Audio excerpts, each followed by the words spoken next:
Kemudian akhir zaman nanti, dalam hadis ada dua peperangan antara sungai Dajlah dan sungai Furat. Sungai Dajlah dan sungai Furat nanti, kalau ikut hadis, akan mengeluarkan emas yang akan menyebabkan orang berperang sampai tak ada berbunuhan tanpa belas kasihan. Juga kena fitnah sampai kena hari kiamat. Sebab itu disebut Darul Fitan, negeri fitnah. Untuk Baitul Maqdis dipanggil Darul Syuhada, negeri syuhada. Sebab apa beza Darul Fitan dengan Darul Syuhada? Baitul Maqdis beza dia peperangan dia kerana agama. Dia dulu lagi peperangan dia kerana agama. Kita tengok sebelum Nabi Daud, zaman Jalut dan Talut. Jalut dan Talut ni bapa mentunya Nabi Daud. Ada tak sini? Ni ancaman daripada Jalut. Jalut dan Talut. Jalut ni satu orang raja, dia nak serang Baitul Maqdis. Allah utus Talut. Jadi Talut ni berperang. Jadi yang side by side dengan dia adalah anak kecil belasan tahun namanya Daud. Jadi waktu dah sampai dengan dekat Jalut ni, dia dah cedera parah. Dia kata, aku mengharap pada engkau. Jadi maknanya, jadi dia yang meneruskan, akhirnya dia dapat membunuh Jalut. Maka Talut kahwin ke anak perempuan dia dengan Daud, dengan Nabi Daud. Dan dapatlah daripada keturunan bapa yang hebat dan keturunan mak yang hebat. Maknanya anak Talut tu lahir anak super hebat, iaitu Sulaiman alaihissalam.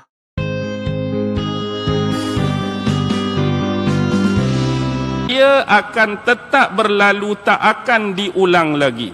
Contoh yang terlibat dengan tanda ini ialah kenabian dan kerasulan Nabi Muhammad sallallahu alaihi wasallam.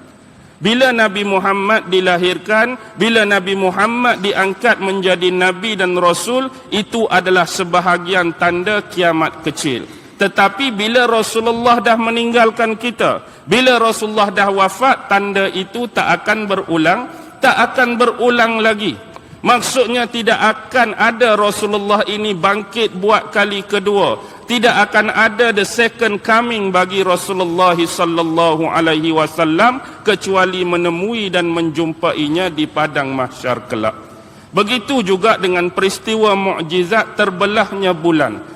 Kalau kita rincikan tanda-tanda kiamat yang kecil, mukjizat Nabi yang belah bulan itu adalah sebahagian dari tanda kiamat kecil. Bila dia dah berlaku di masa hayat Nabi, adakah akan berlaku lagi pada masa ni? Dia tak akan berlaku lagi dan tak akan berulang lagi.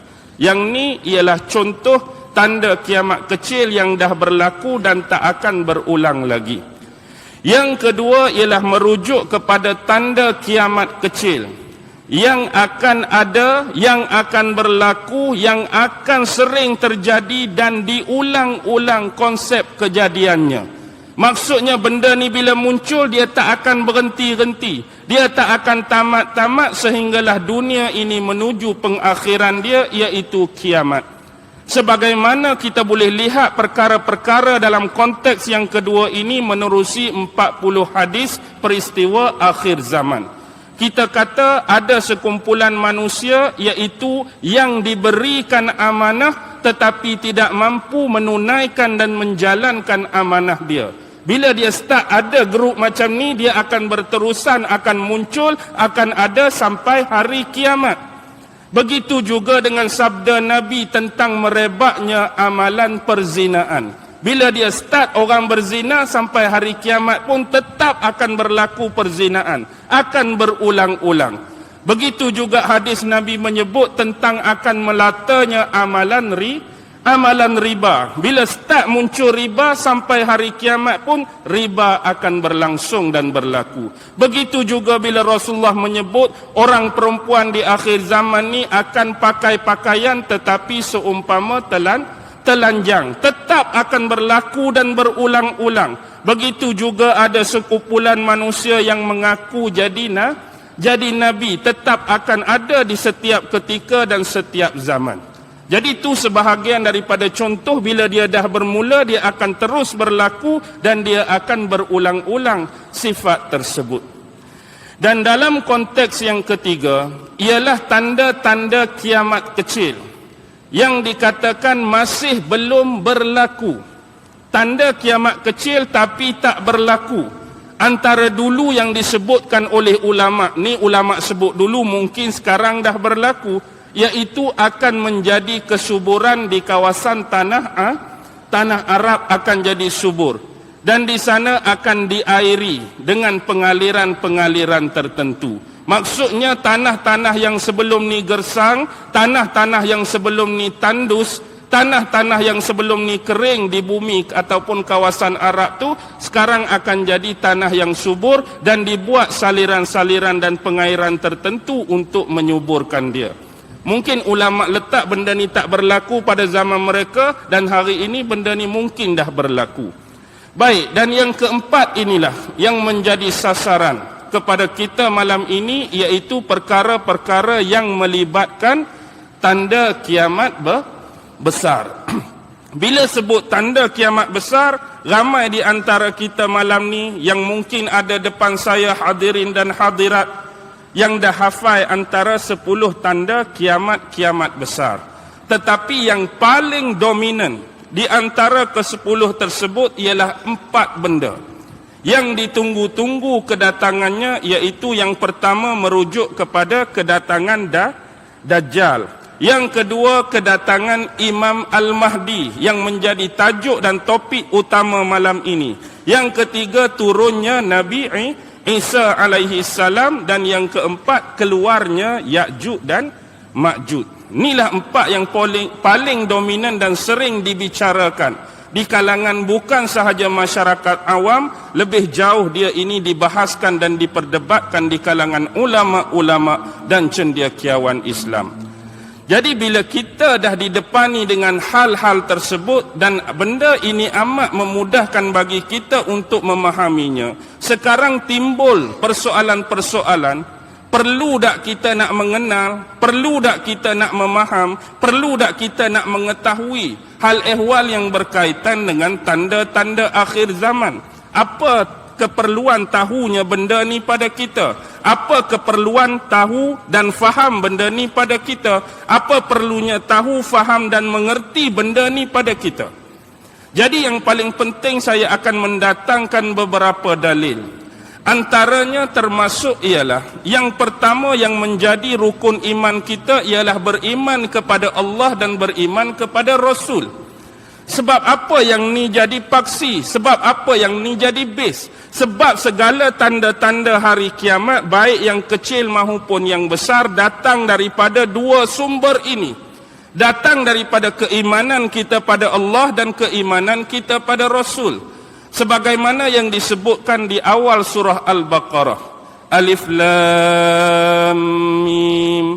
Zalikal kitabu la raiba fih hudal lil muttaqin alladzina yu'minuna bil ghaib.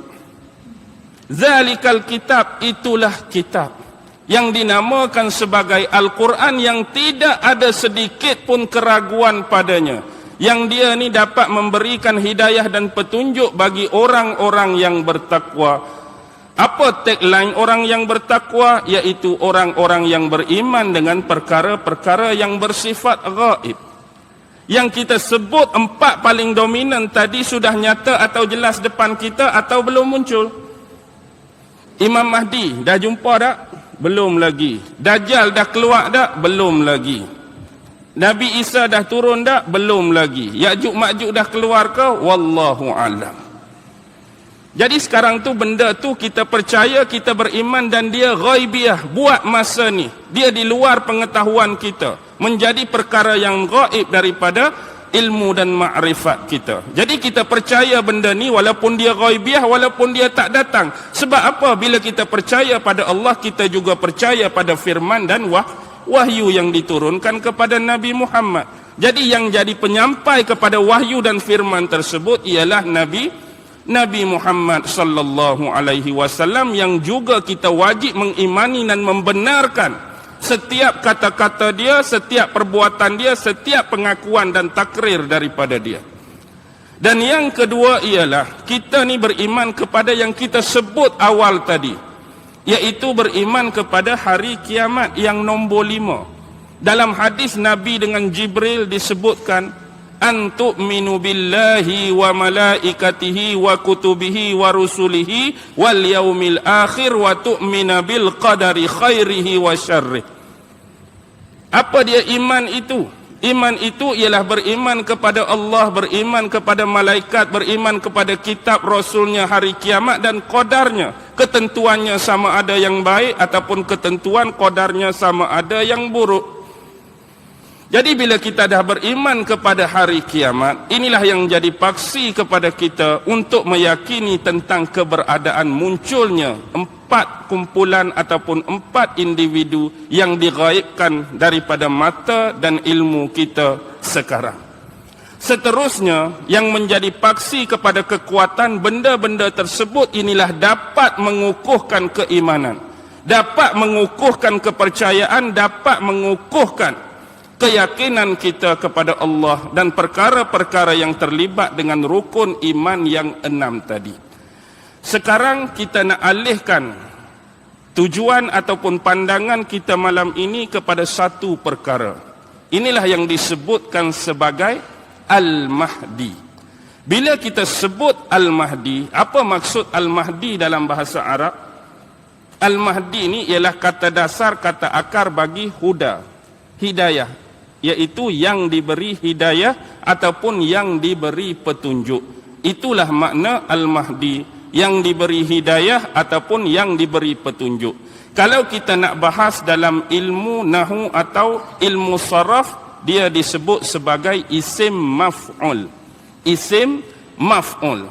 Dan inilah yang disebut, yang kita boleh kaitkan dengan hadis yang diriwayatkan oleh salah seorang sahabat besar Nabi, iaitu Irbad bin Sariyah. Yang mana hadis itu panjang, tetapi di belakang dia sebut wa sunnatil khulafa'ir rasyidin al-mahdiyyin.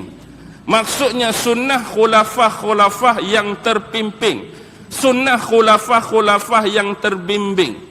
Yang terbimbing, yang sentiasa diberi hidayah, yang sentiasa diberi petunjuk. Bila kita ambil umum kata Al-Mahdi, yang diberi hidayah dan petunjuk juga tidak terkecuali dan terkeluar daripada 4 orang sahabat yang utama. Apa yang kita namakan sebagai Abu Bakar, Umar, Osman dan Ali. Kalau ambil umum hadis tadi.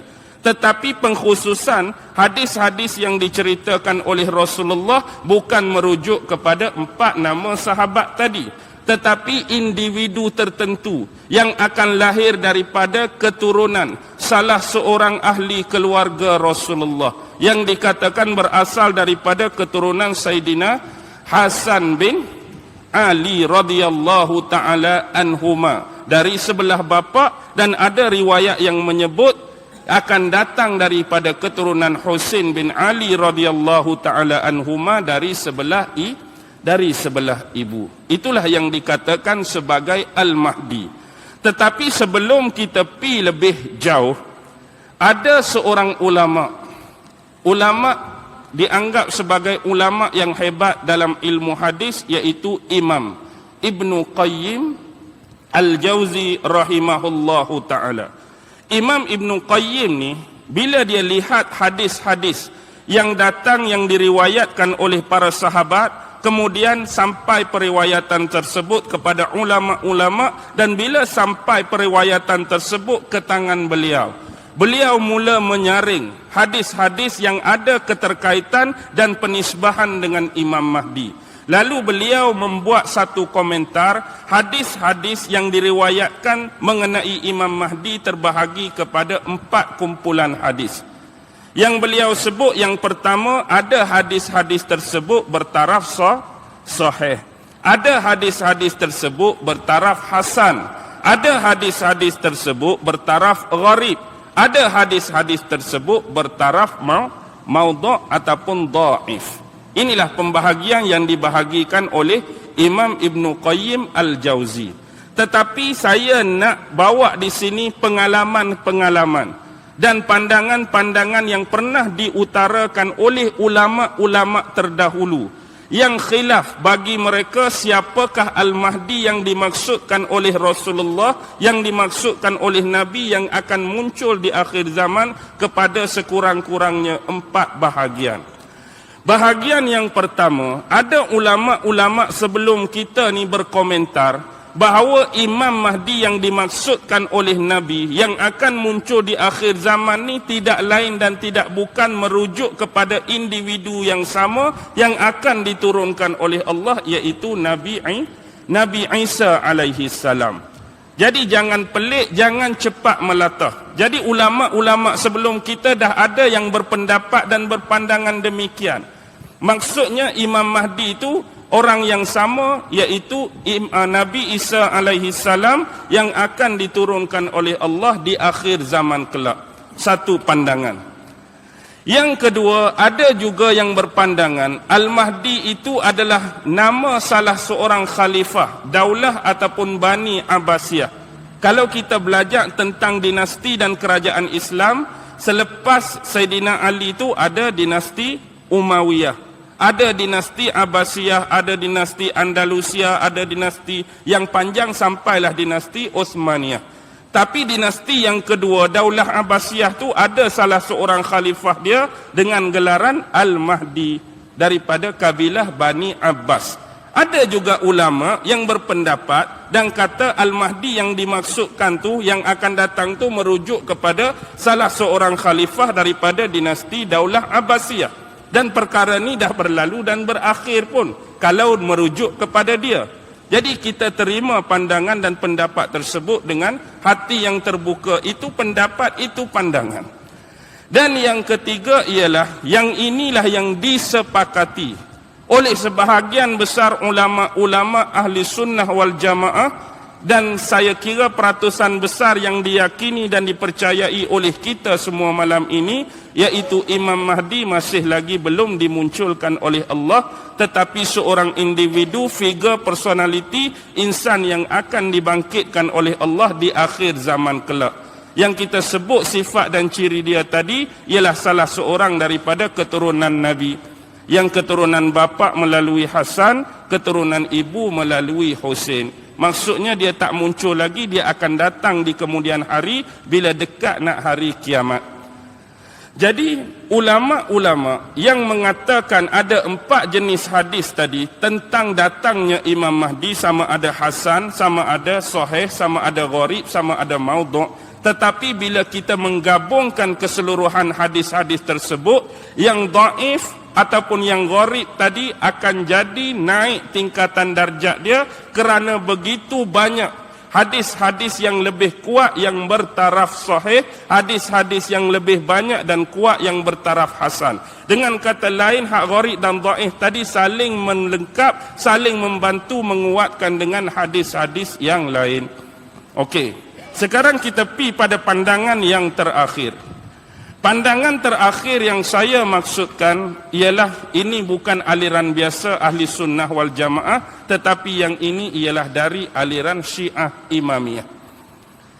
Aliran Syiah Imamiyah, dalam akidah mereka, mereka mempercayai tentang bab imamah. Sebab tu rukun iman mereka, salah satu yang tak ada pada ahli sunnah wal jamaah ialah imamah, kerana mereka percaya tentang keimaman. Yang tu yang dia ada imam 12 tu bermula daripada Sayyidina Ali, Hasan, Husain, Ali Zainul Abidin, Muhammad Al-Bakhir, Ja'far As-Sadiq, Musa Al-Kazim, Ali Al-Hadi, sampailah yang nombor 11, iaitu Muhammad bin Hasan Al-Askari. Jadi nombor 12 dia tunggu tu ialah Imam Mahdi. Tetapi ada juga sebahagian daripada grup ini yang meyakini Imam Mahdi yang mereka tunggu yang nombor 12 tu merujuk kepada nombor 11 dah, iaitu Muhammad bin Hasan Al-Askari yang menghilangkan diri dia. Dulu dia pernah ada, kemudian dia gaib, dia hilang, dia duduk di satu tempat yang orang ni tak tahu, tetapi di akhir zaman dia akan raja'ah, dia akan kembali lagi untuk menjadi Imam Mahdi. Nah, ni anda nak pakailah, cuma saya nak keutarakan pendapat dan pandangan. Ini yang aliran Syiah punya. Jadi secara umumnya terdapat 4 pandangan, 4 yang pernah dikeutarakan ulama-ulama sebelum kita. Pertama, saya ulang balik, Imam Mahdi merujuk kepada Nabi Isa sendiri. Yang kedua, Imam Mahdi merujuk kepada salah seorang khalifah daripada Daulah Bani Abbasiyah. Yang ketiga, yang disepakati oleh sebahagian besar peratusan ulama ahli sunnah wal jamaah, dia ni tak muncul lagi. Dan yang keempat, aliran Syiah yang mengatakan imam ke-11, iaitu Imam Muhammad bin Hasan Al-Askari. Baik, sekarang ni habislah bab yang pertama kita sebagai muqaddimah. Jadi inilah mukaddimah kita yang saya namakan sebagai bab pertama, pengenalan, untuk kita menjurus kepada bab-bab yang lebih berat, bab-bab yang lebih kasar. Jadi seterusnya saya akan pergi kepada bab ataupun topik yang kedua, iaitu nama-nama ulama besar dan kitab-kitab karangan ataupun hasil karya mereka yang menceritakan dan meriwayatkan tentang kedatangan Imam Al-Mahdi. Faham betul lah, topik yang kedua, bab yang kedua ni nama-nama ulama besar dan hasil karya, kitab-kitab karangan mereka yang meriwayatkan hadis-hadis tentang kedatangan Imam Al-Mahdi di akhir zaman.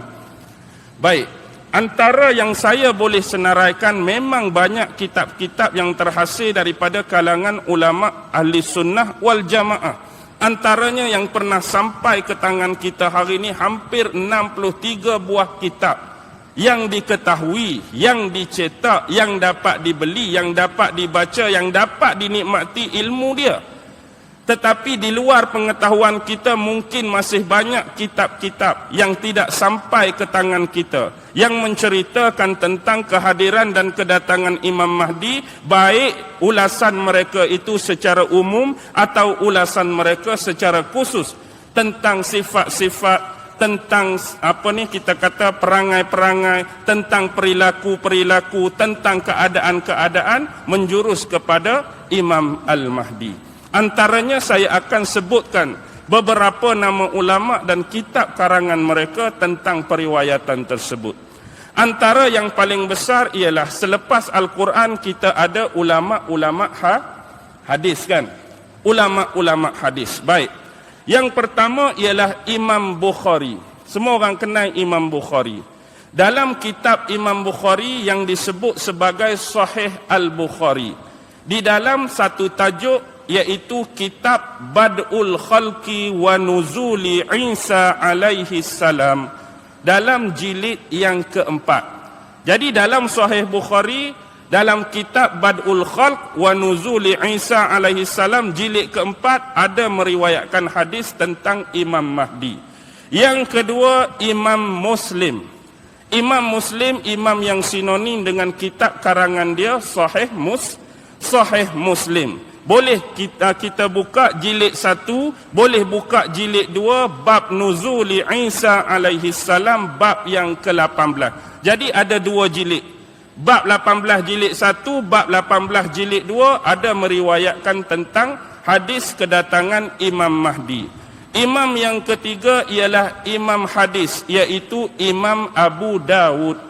Imam Abu Dawud, kitab dia ialah Sunan Abu Dawud. Boleh buka jilid yang kedua, jilid yang ketiga, jilid yang kelima. Ada dalam 3 jilid tersebut perihal hadis Imam Mahdi.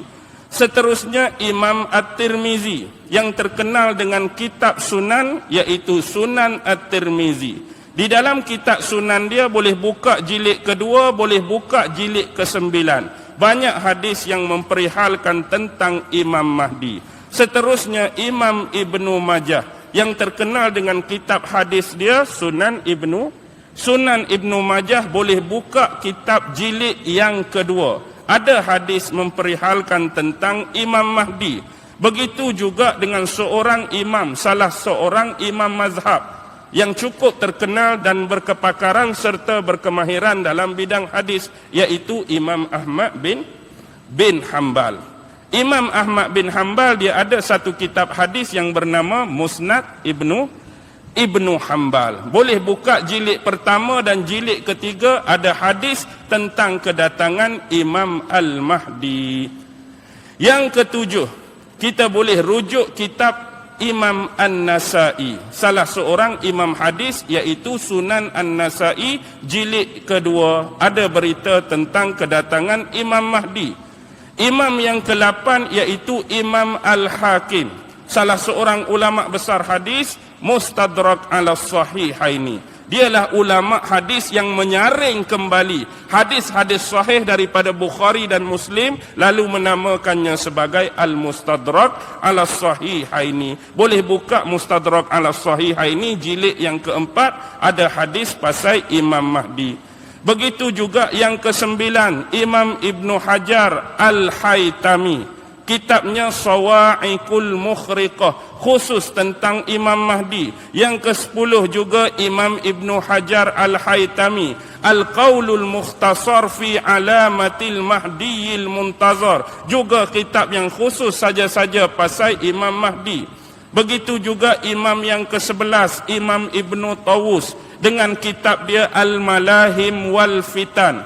Imam yang ke-12, Imam Tabarani, ulama besar hadis, kitab dia Al-Ma'jam. Yang ketiga, Imam Ibnu Hajar Al-Asqalani, syarah bagi Sahih Bukhari, Fathul Bari, jilid yang ke-7. Begitu juga Imam Ibnu Hajar Al-Asqalani, juga yang nombor 19, Tahzibus Sabit, jilid ke-9.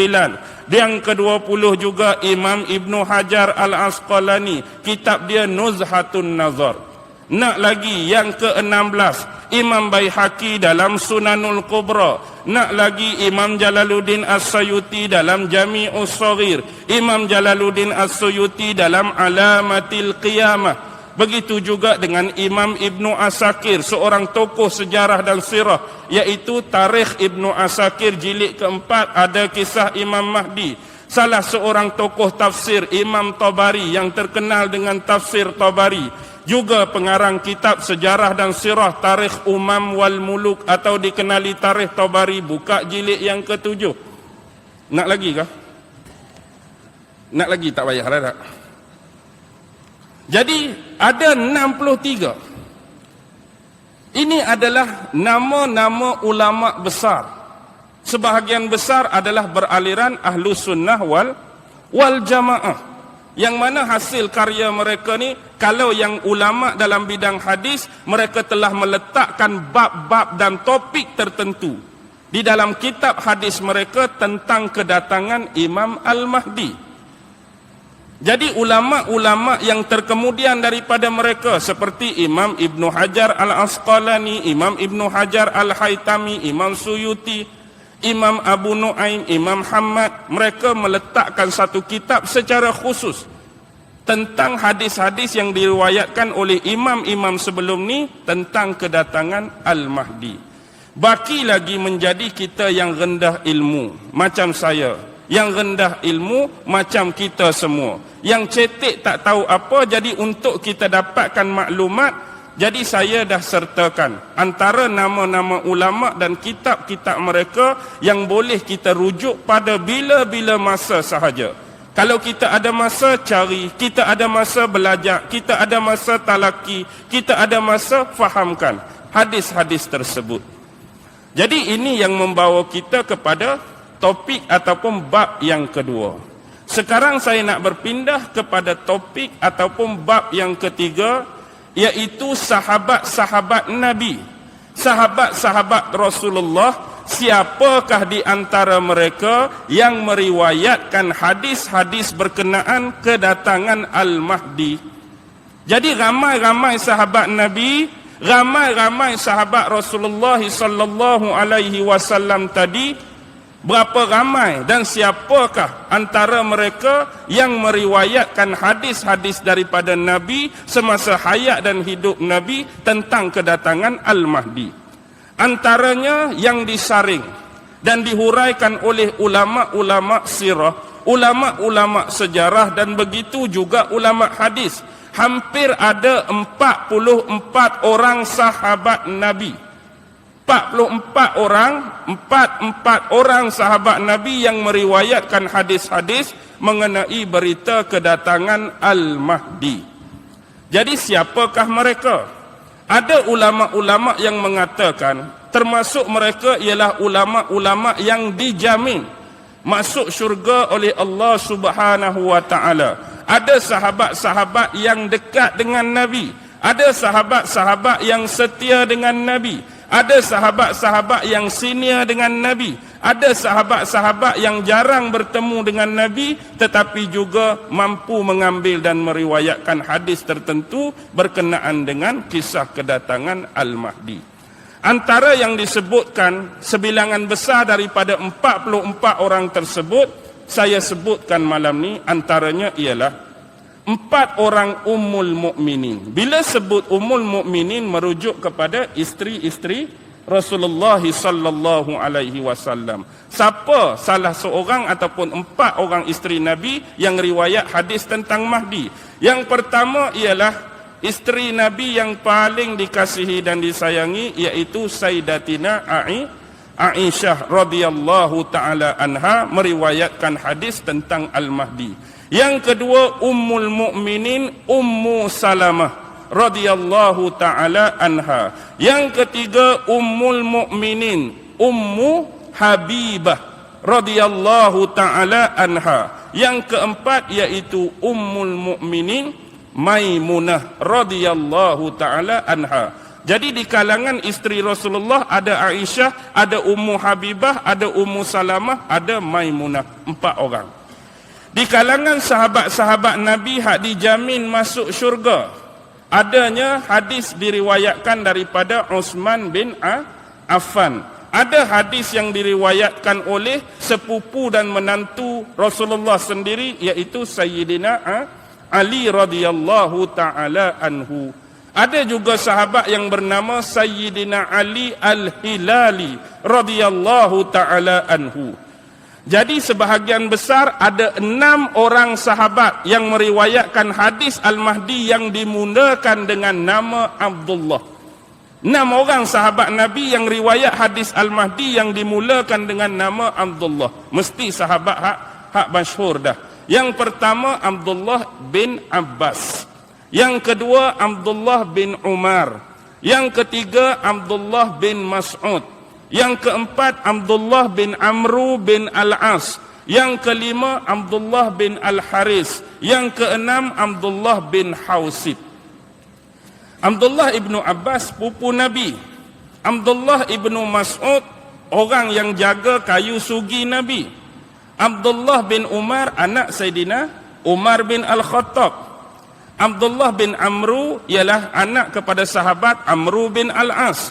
Abdullah bin Hausib ialah sahabat yang jarang kita dengar.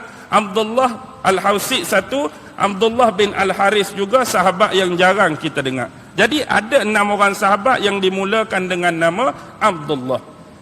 Seterusnya ada 5 orang sahabat yang meriwayatkan hadis tentang Mahdi yang dimulakan nama dengan Abu. 5 orang sahabat yang dimulakan nama dengan Abu. Yang pertama periwayat hadis paling banyak Abu Hurairah. Yang kedua Abu Ayyub Al-Ansari. Yang ketiga Abu Sa'id Al-Khudri.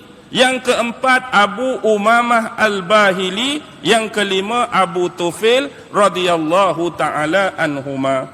Ada Abu Hurairah, ada Abu Sa'id Al-Khudri, ada Abu Ayyub Al-Ansari, ada Abu Umamah Al-Bahili dan ada Abu Tufail. Hak nama Abdullah ada 6, hak mula dengan Abu ada 5. Hak mula dengan nama Jabir ada 4. Hak mula dengan nama Jabir ada 4. Yang pertama Jabir bin Abdullah. Yang kedua Jabir bin Samurrah. Yang ketiga Jabir bin Tabligh.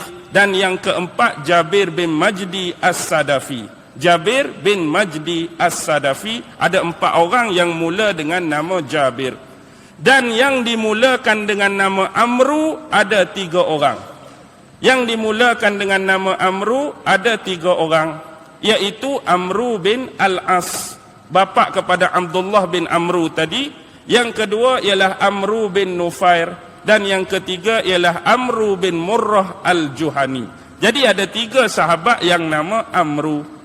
Seterusnya sahabat hak biasa-biasalah, hak perseorangan. Sayyidina Huzaifah bin Al-Yaman, Sayyidina Ammar bin Yasir, Sayyidina Buraidah, Sayyidina Sauban, Sayyidina Salman Al-Farisi, Sayyidina Zubair bin Al-Awwam, Sayyidina Talhah bin Ubaidillah, Sayyidina Tamim Ad-Dari, Sayyidina Qais bin Ahnaf dan seumpama dengannya. Jadi bila gabung-gabung, semua tu berjumlah berapa orang?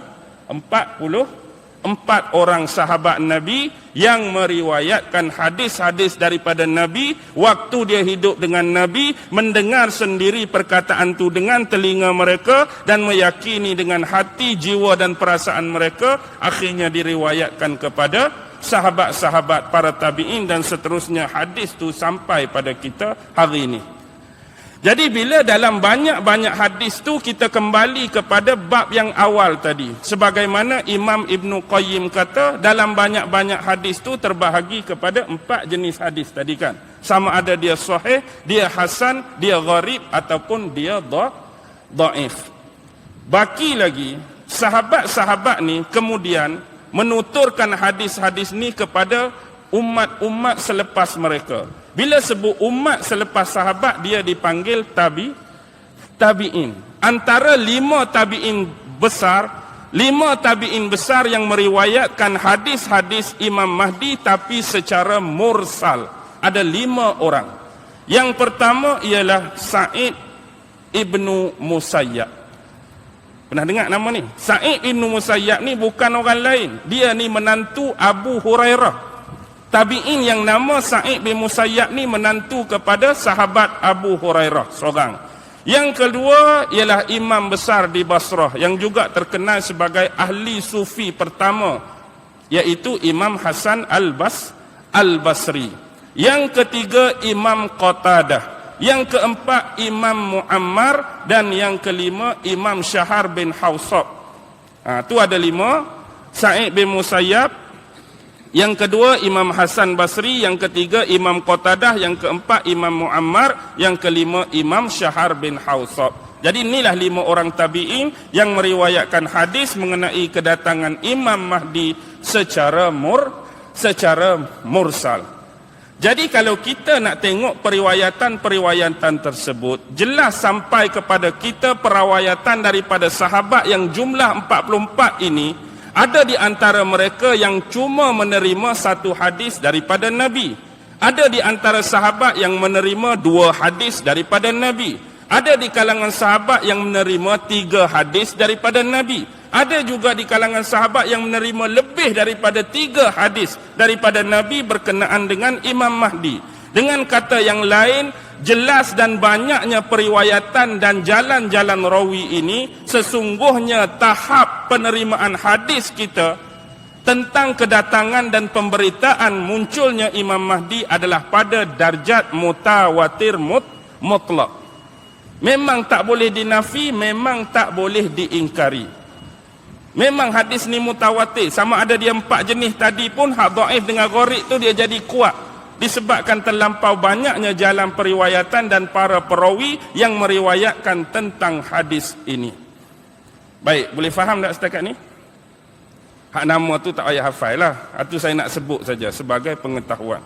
Baik, kita pergi kepada topik dan bab yang terakhir malam ni. Saya nak sebut 4 bab saja. Muqaddimah, ulama dan kitab dia, sahabat-sahabat Nabi yang meriwayatkan hadis, dan yang terakhir topik malam ni, bab malam ni ialah hukum mengingkari kedatangan Imam Al-Mahdi. Apakah hukum bagi orang yang ingkar tentang kedatangan Imam Al-Mahdi? Baik, ulama-ulama bersepakat dalam menentukan hal yang disebutkan bagi tajuk, bagi topik ini. Hukum orang yang ingkar kedatangan Imam Mahdi terbahagi kepada 2 jenis. Terbahagi 2 jenis. Dengar betul-betul. Yang pertama, ada satu grup, ada satu kumpulan yang mereka ni hanya mengingkari hadis-hadis yang datang tentang pemberitaan kedatangan Imam Al-Mahdi. Marilah hadis sahih ke, marilah hadis hasan ke, marilah hadis gharib ke, marilah hadis dhaif sekalipun, aku ni tak mau percaya, aku ni tak mau membenarkan hadis-hadis yang diriwayatkan tentang kedatangan Imam Mahdi. Ni hak dia tolak, satu grup ni hadis saja dia tolak. Tetapi hak yang kedua ni, dia menolak bukan dalam konteks hadis. Dia menolak batang tubuh terus. Maksudnya dia menolak di akhir zaman nanti akan datang seorang manusia, seorang individu, seorang personality, seorang figure daripada kalangan kaum kerabat Nabi yang namanya Imam Mahdi. Hak pertama tu ingkar dari sudut hadis.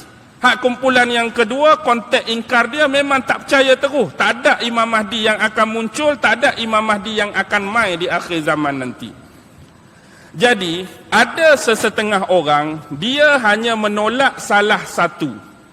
Tetapi dalam konteks Imam Mahdi, dia tak boleh jadi menolak dua-dua. Maksud saya macam ni. Kalau kita ada satu benda yang saya namakan A, ada satu benda yang saya namakan B. Ada orang boleh terima A, dia tak mau terima B. Ada orang dia boleh terima B, dia tak mau terima A. Ada orang boleh terima dua-dua, ada orang tak boleh terima dua-dua. Tapi dalam konteks yang pertama dan kedua, saya suka A, tak suka B, saya suka B, tak suka A, hak ni tak boleh berlaku dalam konteks Imam Mahdi. Tengok betul-betul ya. Grup yang pertama, mungkin boleh jadi orang tu hanya dia tak percaya pada hadis. Aku tak percaya pada hadis-hadis yang diriwayatkan tentang Imam Mahdi. Tapi hak konteks kedua aku percaya satu masa di akhir zaman akan ada Imam Mahdi. Hak ni boleh berlaku. Tetapi kalau kita nak buat terbalik tadi, aku percaya pada hadis tapi aku tak percaya Imam Mahdi mai, dia jadi macam tak berapa logik. Betul tak? Dia nak percaya hadis saja. Hadis percaya. Tapi orang hak nak mai tak percaya ni payah dia nak buat macam konteks hak AB tadi. Kalau setakat tak percaya hadis, Imam Mahdi yang betul bertubuh fizikal tu mai, boleh terima lagi. Tapi kalau percaya hadis tapi tak percaya orang nak mai, orang kata apa tu? Tak masuk akal lah. Hadis dia hang percaya, tapi dia nak mai hang tak percaya. Dia tak boleh. Yang kita nak percaya dua-dua. Hadis tentang kedatangan dia pun kita percaya, kedatangan dia di akhir zaman pun kita percaya. Tetapi hak tak bolehnya apa je? Hadis pun tak percaya, Imam Mahdi pun tak tahu ke mana. Baik. Hukuman di sini ialah saya nak bawa satu riwayat. Kita pi kepada bab yang pertama tadi. Saya sebut salah seorang imam yang menulis kitab tentang kehadiran Imam Mahdi ini, nama Imam Ibnu Hajar Al-Haytami. Kitab dia Sawa'iqul Mukhriqah. Kitab dia yang kedua, Al-Qaulul Mukhtasar fi Alamatil Mahdiyil Muntazar. Kita nak rujuk kepada kitab hak nombor 2, Qaulul Mukhtasar fi Alamatil Mahdiyil Muntazar. Dalam kitab tu dia bawa satu riwayat yang diriwayatkan oleh Abu Bakar Al-Iskafi. Dia ambil riwayat salah seorang nama periwayat Abu Bakar Al-Iskafi dalam kitab Abu Bakar tadi yang bernama Fawaidul Akhbar. Jadi dia ambil hadis tersebut dan saya nak bentang hadis tersebut malam ni untuk kita melestarikan hukuman bagi orang yang mengingkari kedatangan Imam Mahdi. Jadi secara bahasa Melayu, ayat yang mudah, Nabi SAW bersabda, barang siapa yang mendustakan kedatangan Dajjal, maka kafirlah dia. Dan barang siapa yang mendustakan kedatangan Al-Mahdi, juga kafirlah dia. Barang siapa yang mendustakan kedatangan Dajjal, dia anggap Dajjal tu cerita dongeng, Dajjal tu bohong, jadi kafirlah dia. Dan satu lagi, barang siapa yang mendustakan Al-Mahdi, kedatangan dia, maka kafirlah dia. Baik, dengar betul-betul lah. Kita takut bila kita belajar hadis, kita faham ikut otak kita sendiri. Apa yang dimaksudkan dengan kafir? Yang dimaksudkan dengan kafir oleh ulama-ulama ialah, kafir di sini bermaksud mengingkari salah satu daripada dua benda yang kita sebut di depan tadi. Kafir di sini bermaksud mengingkari tentang adanya hadis-hadis, mengingkari tentang adanya periwayatan-periwayatan tentang kedatangan Al-Mahdi. Satu lagi ialah mengingkari tentang kedatangan Al-Mahdi dalam bentuk sosok tubuh fizikal itu sendiri. Jadi kafir di sini bukan sebenarnya kafir mutlak yang boleh mengeluarkan dia daripada Islam. Sebab apa? Sebab bab Imam Mahdi bukan termasuk perkara pokok dan usul dalam akidah kita. Ke ada tadi percaya dan beriman kepada Imam Mahdi dalam 6 tu? Ada ke tak? Tak ada. Dia tak boleh mengeluarkan seseorang tu sampai jadi kafir. Sebab dia hanya perkara furuk dalam hal akidah. Perkara furuk, dia hanya kafir bermaksud mengingkari. Bukan kafir mutlak yang keluar daripada agama Islam. Jadi lepas ni bila kita baca hadis ni, jangan nak cepat memvonis orang lain. Jangan cepat nak hentam orang lain. Hantar percaya Dajjal mai, kafir lah. Mana dalil? Oi, hadis tu ustaz baca semalam. Padahal ustaz hurai lagu lain. Hantar percaya Imam Mahdi mai. Aku tak percaya. Hantar percaya hadis dia, tak percaya. Hantar percaya dia akan datang, kafir lah.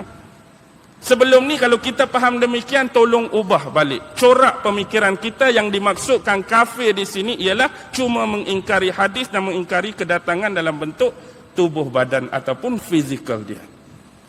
Bagi orang yang nak meneruskan kajian, sebab dia benda furuk dalam agama. Jadi bagi setengah orang, satu grup dia kata tak perlu memperbesar-besarkan isu ni sebab dia benda furuk. Hang nak baca-baca tapi tak payahlah nak membesar-besarkan. Yang kedua, kalau kita juga nak memperbesarkan dari sudut nak cari bahan-bahan, nak cari makrifah, nak cari pengetahuan, nak cari ilmiah tentang tanda-tanda akhir zaman yang ada keterlibatan dengan Imam Mahdi, go on. Go on. Jadi bagi saya di sini, hadis tadi saya pecah dua.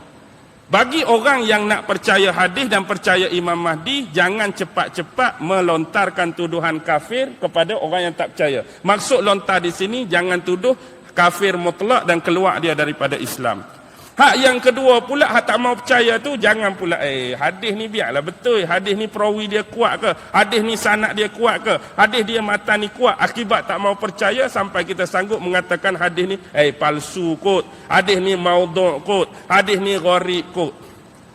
Sebab dikatakan bahawa riwayat daripada Ibnu Khaldun, dia mengatakan salah seorang periwayat bagi hadis ni adalah salah seorang yang diiktiraf sebagai pemalsu hadis. Salah satu periwayat pemalsu hadis. Tapi kita kena tengok juga orang yang lontarkan tuduhan ni. Siapa dia? Ibnu Khaldun ni terkenal dan berkemahiran. Otentik dia bidang apa? Sirah, sejarah dan pengembaraan. Dia tak ada otoriti dan otentik dalam bidang hadis. Walaupun begitu, kita hormat pandangan dia. Kita terima pandangan dia, tapi sebab dia tak ada otoriti, kemahiran dan berkepakaran bidang ni, ulama-ulama buat tak tahu je lah. Sebab itu, sebab dia tolak salah seorang periwayat tadi, dia terus menolak terus konsep Al-Mahdi. Hanya kerana menganggap salah seorang periwayat tu ialah orang yang memalsu hadis, dia tak terima terus adanya konsep Imam Mahdi. Benda ni dongeng-dongeng saja dalam agama, rekaan dan dibuat-buat. Ni bahaya juga lagu ni. Hanya kerana benda tu kita tolak terus riwayat kuat hak lain. Dah seorang hak lagu tu, kalau nak kata dhaif ke, kalau nak kata palsu, lepas tu hak sahih tu nak tolak ke mana? Hak sahih tu dia menguatkan hak lain. Jadi kita kena pandai timbang. Sebab kitab banyak, hadis banyak, sahabat banyak yang riwayat.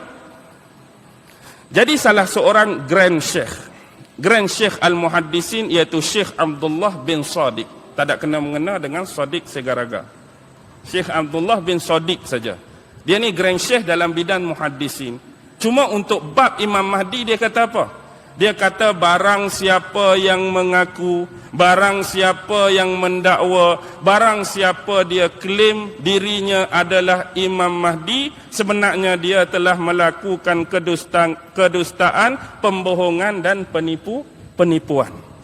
Dia kata kalau hari ni ada orang dakwa, ada orang klaim, ada orang nisbahkan dia ni adalah Imam Mahdi yang Allah nak lantik di akhir zaman tu, sebenarnya dia sedang berbohong, menipu dan berdusta. Dan berdosalah sambungan, berdosalah bagi mereka yang mengaku dan membenarkan dakwaan dia.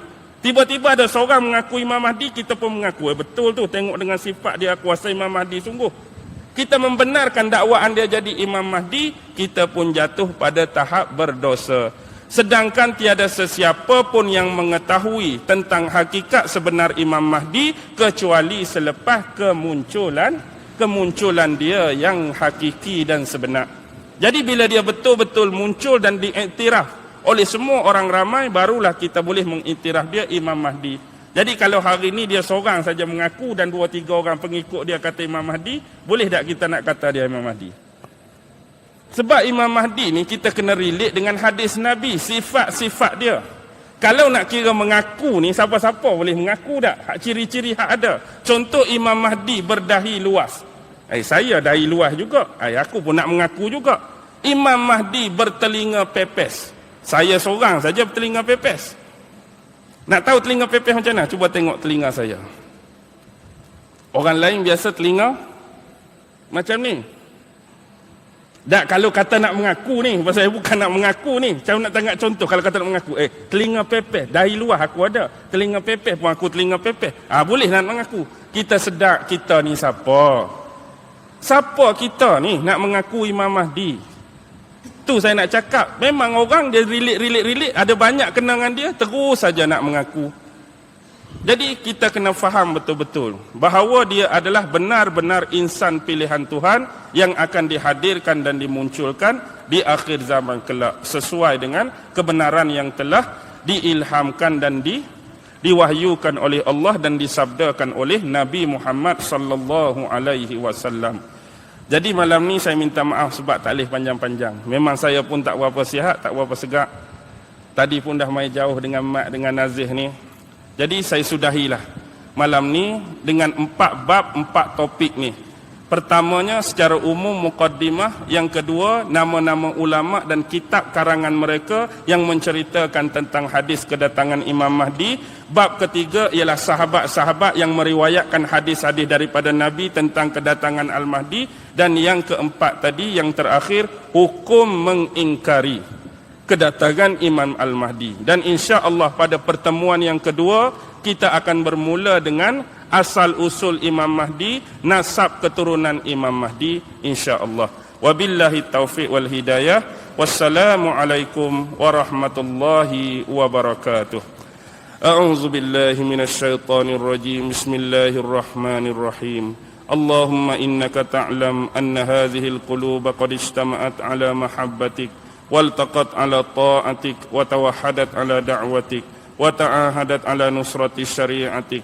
فوسك اللهم رابطتها وأدم ودها واهدها سبلها واملأها بنورك الذي لا يخبو واشرح صدورها بفيض الإيمان بك وجميل التوكل عليك وأحيها بمعرفتك وأمتها على الشهادة في سبيلك إنك نعم المولى ونعم النصير. وصلى الله على سيدنا محمد وعلى آله وصحبه وسلم والحمد لله رب العالمين. الله أكبر.